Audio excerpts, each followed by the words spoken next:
You look great. Everybody have it? Things used to be a lot different for Donald Trump. So what's your lovely date tonight? This is Melissa. In the 1980s, Donald Trump was a star. His name sells, and when you think business, you think Trump. My son, he's 22 years old, and Mr. Trump is his hero. We're from Oregon, and Donald Trump is popular out there. He's my idol. I really respect him, and I think he's amazing. Everything he does seems to turn into gold. By 1988, Trump was a major name in real estate. The New York Times called him one of the richest men in the world, with an estimated net worth of $3 billion. And he bought the luxurious Plaza Hotel for $390 million. For Donald Trump, the next logical step was buying an airline.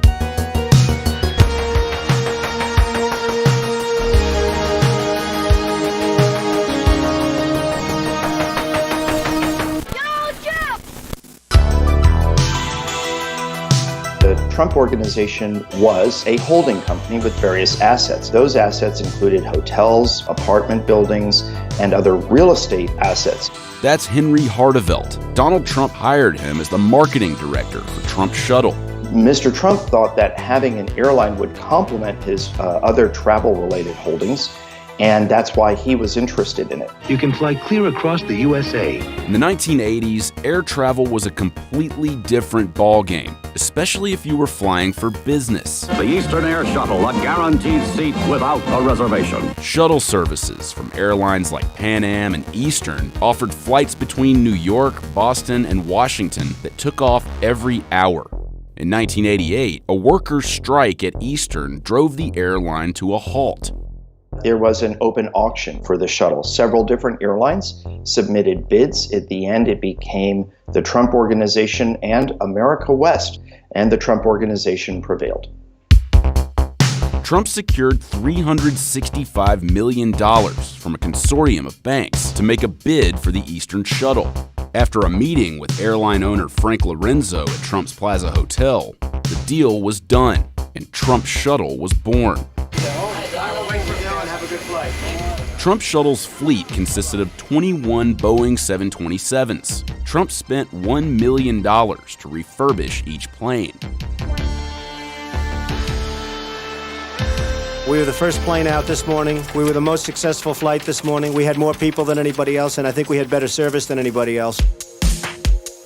Trump Shuttle offered quick flights between 3 East Coast destinations: Logan Airport in Boston, LaGuardia in New York, and Reagan in D.C. The first week or so was really disorganized because, it was a brand new airline and the pilots just got it all figured out. It was 64 flights a day between the 3 cities and, it ran like clockwork.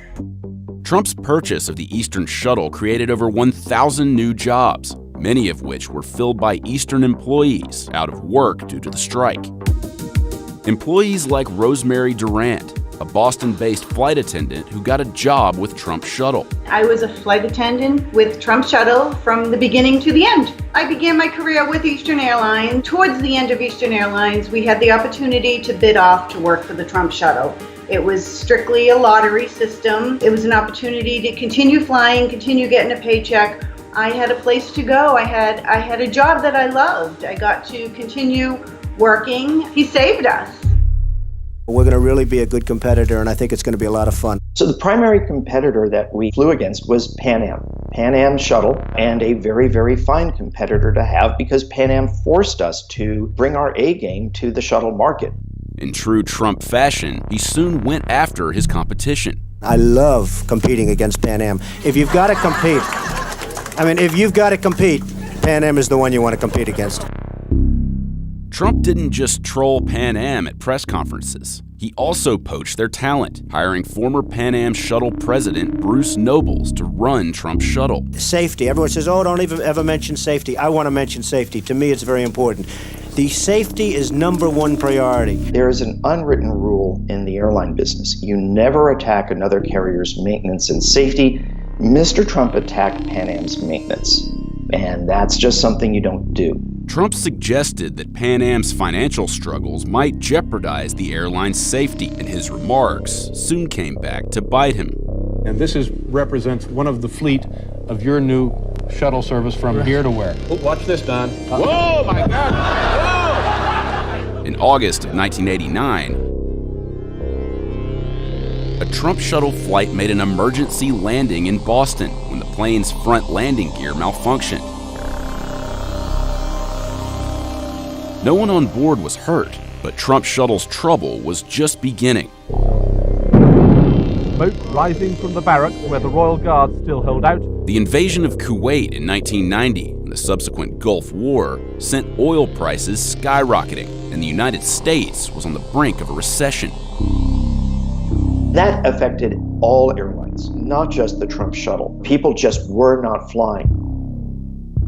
As far as the Trump shuttle became concerned, the bankers said, hey, look, this is not financially sustainable. It became clear that the Trump shuttle would not grow as an airline. Trump fired 100 employees.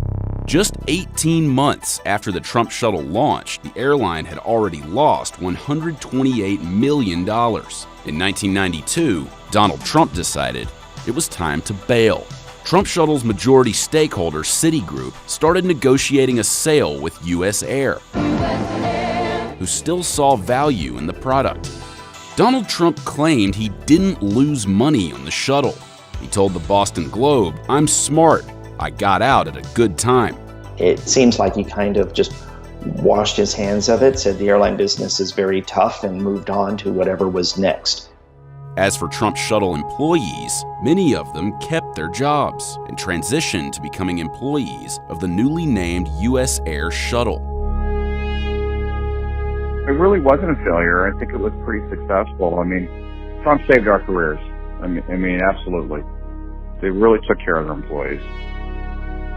My wife, who had breast cancer, the CEO of the company, he said, hey, any bills that aren't covered, just leave it on my desk.